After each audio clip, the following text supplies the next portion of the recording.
Sponsored by Buy Mode e-shopping. ஆதியே துணை. அனைவருக்கும் ஆத்ம வணக்கம். ஆதான கருத்துக்கள், கதைகள் கேட்குறது மூலிமா நம்ம பல விஷயங்களை தெரிஞ்சுக்கலாம். அப்படிப்பட்ட ஒரு ஆன்மீக கதையை பற்றி தெரிஞ்சுக்கலாம். அது என்ன அப்படின்னு பார்த்தோம்னா, ஒரு ஊரில் பார்த்திங்கன்னா ஒரு சன்னியாசி இருந்திருக்காங்க. அவங்க பார்த்திங்கன்னா சிறு வயசுலேருந்தே பொய் சொல்லக்கூடாது அப்படின்னு சொல்லி நம்ம எல்லாருமே சொல்லி வளர்க்குறதுனால நம்ம பொய்யே பேசக்கூடாது அப்படின்னு சொல்லிட்டு அந்த சன்னியாசி பொய்யே சொல்லாமல் வாழ்ந்து வந்திருக்காங்க. தினம் ஒவ்வொரு பிரச்சனைகள் வந்துகிட்டே இருக்கும். ஏன்னா பொய் சொல்லாமல் இருக்கும் பொழுது நிறைய பிரச்சனைகள் உருவாகிக்கிட்டே இருந்தது.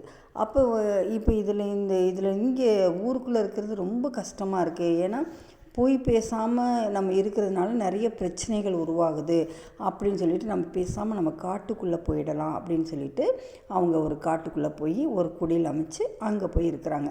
அங்கே மனிதர்களே இல்லை, நடமாட்டம் இல்லை, மிருகங்கள் தான் இருக்குது.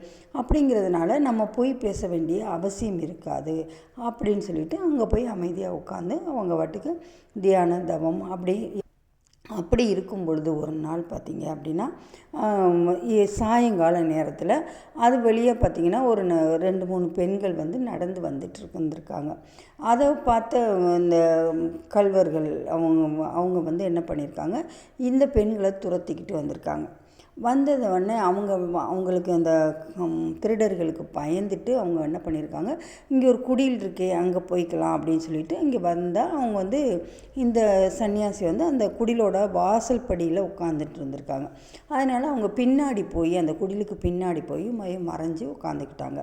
உட்காந்தவுடனே அந்த திருடர்கள் இங்கே இந்த வழியாக 2-3 பெண்கள் வந்தாங்கள்ல, அவங்க வந்தாங்களா அப்படின்னு சொல்லி கேட்குறாங்க. கேட்ட உடனே அவங்களுக்கு இவங்க தான் இந்த சாமியார் தான் பார்த்திங்கன்னா பொய்யே சொல்லாத மெய்ச்சாமியார் அப்படின்னு பேர் வாங்கியிருக்காங்க. அப்போ பொய்யே சொல்ல மாட்டாங்கல்ல, அதனால என்ன பண்ணிட்டாங்க, இந்த குடிலுக்கு பின்னாடி ஒளிஞ்சிட்ருக்கிறாங்க அப்படின்னு சொல்லி உண்மையை சொல்லிட்டாங்க. சொன்னதுக்கப்புறம் என்ன ஆச்சுன்னா, அவங்க போய் அந்த பெண்களை துன்புறுத்தி நகைகளெல்லாம் பறிச்சுட்டு அப்படி சண்டையானதில் ஒரு பெண் இறந்தே போயிட்டாங்க. இறந்தே போனோடனே அது பெரிய கேஸ் ஆகி போலீஸ் கேஸ் வரைக்கும் போயிடுச்சு. அதுக்கப்புறம் பார்த்திங்கன்னா மறுநாள் போலீஸ் எல்லாம் விசாரிக்கிறாங்க. விசாரிக்கும் பொழுது இந்த பெண்கள் இங்கே மறைஞ்சிருந்தான்னு சொன்னது யார் அப்படின்னு கேட்குற பொழுது இந்த சாமியார் தான் சொன்னாங்க அப்படின்னு சொல்லிடுறாங்க.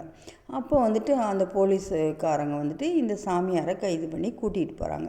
இப்போ நான் உண்மை மட்டும்தான் பேசுவேன் அப்படின்னு சொல்லிட்டு இப்படி இருக்கும்பொழுது இங்கேயும் எனக்கு ஒரு சோதனையா அப்படின்னு அந்த சாமியார் அப்போ நினச்சிக்கிட்டே போகிறாங்க. இப்போ இந்த கதையிலேருந்து நம்ம என்ன தெரிஞ்சுக்கிறோம் அப்படின்னா, அதாவது உண்மை மட்டுமே பேசுகிறது அப்படிங்கிறத விட இப்போ நம்ம உண்மை அதாவது ஒரு மற்றவர்களுக்கு ஒரு பொய் பேசுகிறதுனால ஒரு பாதிப்பு வருது அப்படின்னா நம்ம அதை தவிர்க்கணும். அதே மாதிரி ஒரு பொய் சொல்கிறதுனால அடுத்தவங்களுக்கு ஒரு நன்மை கிடைக்குது அப்படிங்கும் பொழுது அதுக்காக நம்ம அதை 10 பேர் நன்மை அடைகிறாங்க அப்படிங்கும்பொழுது நம்ம அந்த இடத்துல அந்த பொய்யை பயன்படுத்திக்கலாம். அந்த மாதிரி நம்ம எந்த இடத்துக்கு தகுந்தபடி, சூழ்நிலைக்கு தகுந்தபடி, பிறருக்கு எது நன்மை கொடுக்கும் அப்படிங்கிறதுக்கு ஏற்றாற் போல் நம்ம நடக்கும் பொழுது தான் அந்த உண்மை கூட நமக்கு நன்மையாக முடியும் அப்படிங்கிறதை நாம் இந்த கதையின் மூலமாக நமக்கு தெய்வங்கள் நமக்கு அருளிடுறாங்க. இது மூலயமா நாம் தெரிஞ்சிக்க வேண்டியது என்ன அப்படின்னு பார்த்திங்கன்னா, நம்ம உண்மை பேசுகிறோம் அப்படிங்கிறதுக்காக அடுத்தவங்களுக்கு துன்பம் வர்ற மாதிரி நம்ம செயல் இருக்கக்கூடாது அப்படிங்கிறத நம்ம இந்த கதையின் மூலமாக நாமளும் தெரிஞ்சுக்கிட்டு நம்ம குழந்தைகளுக்கும் இதை நம்ம கடத்தணும். அப்படின்னா எந்த இடத்துக்கு தகுந்தபடி நம்ம எப்படி வாழணும் அப்படிங்கிறத நமக்கு நம்ம குருபுரான் நமக்கு இந்த கதையின் மூலமாக விளக்குகிறாங்க. அதனால் நம்ம இதெல்லாம் நம்ம தெரிஞ்சுக்கிட்டு நம்ம பயன்படுத்திக்கிட்டோம் அப்படின்னா மிக மிக சிறந்த ஒரு நல்ல ஒரு அறிவார்ந்த சமூகமாக இருக்க முடியும். பொதுவாக அறிவு அப்படின்னா என்ன அப்படின்னு பார்த்தோம்னா, அறிவு ஆள் வளர்றது மட்டும் வளர்ச்சி கிடையாது, அறிவும் சேர்ந்து வளர்றது தான் வளர்ச்சி அப்படின்னு சொல்லுவாங்க. இப்போ இந்த அறிவு எந்த அளவுக்கு ஒருத்தருக்கு முதிர்ச்சி ஆகுதோ அந்த அளவுக்கு அவங்க ஒரு பக்குவப்பட்ட பலப்பட்ட மனிதராக இருப்பாங்க. அப்போ உடல் வந்து பலமாக இருந்தது அப்படின்னா ஒரு குறிப்பிட்ட தூரம் தான், ஒரு 10 கிலோமீட்டர் நடக்கலாம், ஒரு 15-20 கிலோமீட்டர் நடக்கலாம். அதே இது அறிவாளியாக இருந்தாங்க அல்லது அப்படி இருக்காங்க அப்படின்னா அவங்களுடைய அந்த அறிவை பயன்படுத்தி ஒரு வாகனம் தயார் பண்ணுறாங்க அப்படின்னா அதில் வந்துட்டு ஒரு நாளைக்கு வந்து ஒரு 50 கிலோமீட்டர் வரைக்கும் கூட போகலாம். அதே மாதிரி ஒரு கார் தயார் பண்ணுறாங்க அப்படின்னா அது வந்து ஒரு 500 கிலோமீட்டர் வரைக்கும் போகலாம். அதே மாதிரி ஃப்ளைட்டாக இருந்தால் 5000-10,000 கிலோமீட்டர் வரைக்கும் கூட நமக்கு வந்து நம்ம ஒரு நாளில் நம்ம போக முடியும். அப்போ இந்த உடம்பை விட அறிவு வந்து ரொம்ப பலம் மிக்கது, ரொம்ப அரிய விஷயங்களை செய்யக்கூடிய ஒன்றாக இருக்குது.